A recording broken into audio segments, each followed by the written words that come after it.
So the Syrian Dinner Project started up by one of our team and a group of the Syrian women who had an interest in catering. We are three ladies from Syria, love to cook. We started events for give money for trips for families and make a first event.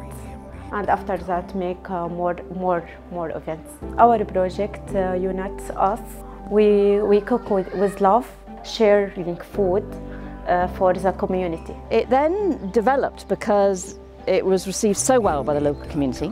So it developed into a social enterprise. In this pandemic period, they've been doing takeaways, and it's just been an incredibly good boost to the women's self-esteem and their sense of confidence and their sense of belonging. So one of the women said to me recently that she felt like she'd been born here, and she felt this community was incredibly welcoming, and yeah, it's been a great collaborative initiative.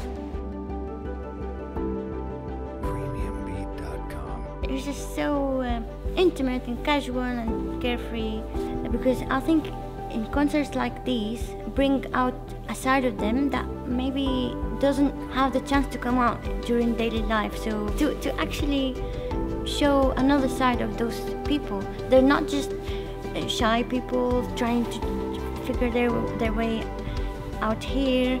They have culture, they have so much joy to live and bring out and share with others.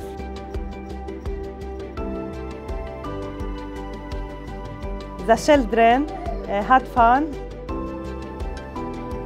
The family have been making food for tonight. Food was a really good idea because the Syrian families are inviting us to their home, albeit they've had to make a new home, but we are their guests for tonight. We are their guests, and I think that's a great idea and a great thing to do.